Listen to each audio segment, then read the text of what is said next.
Ang kwento ng dalawang palaka mula sa pahina ni Bathala. Makinig at mamangha. Sa isang lawa na kumikinang sa sikat ng araw, may dalawang palakang hindi mapaghiwalay. Sila si Kiko, ang palaging naghahanap ng bagong abentura, at si Kokak na para sa kanya ang kanilang lawa na ang pinakamagandang lugar sa buong mundo. Halika, Kokak! Ayan ni Kiko. May mas maganda raw na lawa sa kabila ng talahib. Ngunit umiling si Kokak. Dito na lang tayo. Ligtas at sagana naman tayo rito. Hindi nagpatinag si Kiko dahil sa pagmamahal sa kaibigan. Kahit nag-aalangan, sumama na rin si Kokak. Sabay silang lumundag mula sa paborito nilang dahon ng loto at sinimulan ang kanilang paglalakbay. Tumatakip na ang pawis sa kanilang mga balat dahil sa tindi ng sikat ng araw. Kiko, parang ang layo pa natin, hingal ni Kokak. Huwag kang mag-alala, malapit na tayo sa pangarap nating lawa. Puno ng pag-asang sagot ni Kiko. Bigla isang malaking anino ang tumakip sa kanila. Isang lawin ang paikot-ikot sa itaas.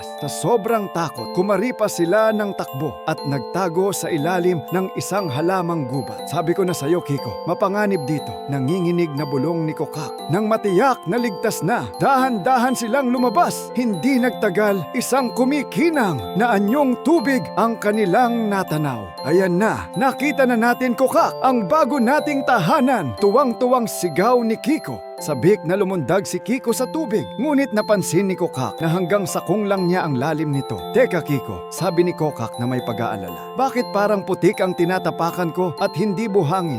Tama nga si Kokak. Isa lang itong malaking sanaw na mabilis matuyo sa ilalim ng araw. Napalitan ng lungkot ang saya ni Kiko. Nagkamali ako, Kokak. Paano na tayo makakauwi? Tanong niya, halos maiyak na. Huwag kang malungkot, Kiko. Magkaibigan tayo. Magtutulungan tayo, sabi ni Kokak habang tinatapik ang likod ng kaibigan. At sa kanilang pagbabalik, pinatunayan nila ito. Inalalayan nila ang isa't isa sa bawat balakid na kanilang nadaanan. Pagod man, napangiti sila ng matanaw ang pamilyar nilang lawa. Sabay silang lumundag sa malamig at malinaw na tubig. Ikaw na ang tama, Kokak, sabi ni Kiko. Wala nang masasarap pa sa pakiramdam na makauwi. Ngumiti si Kokak. Oo, masaya ang abentura. Ngunit higit na mas masaya ang magkaroon ng tahanang laging naghihintay sa iyong pagbabalik. Maraming salamat sa pakikinig.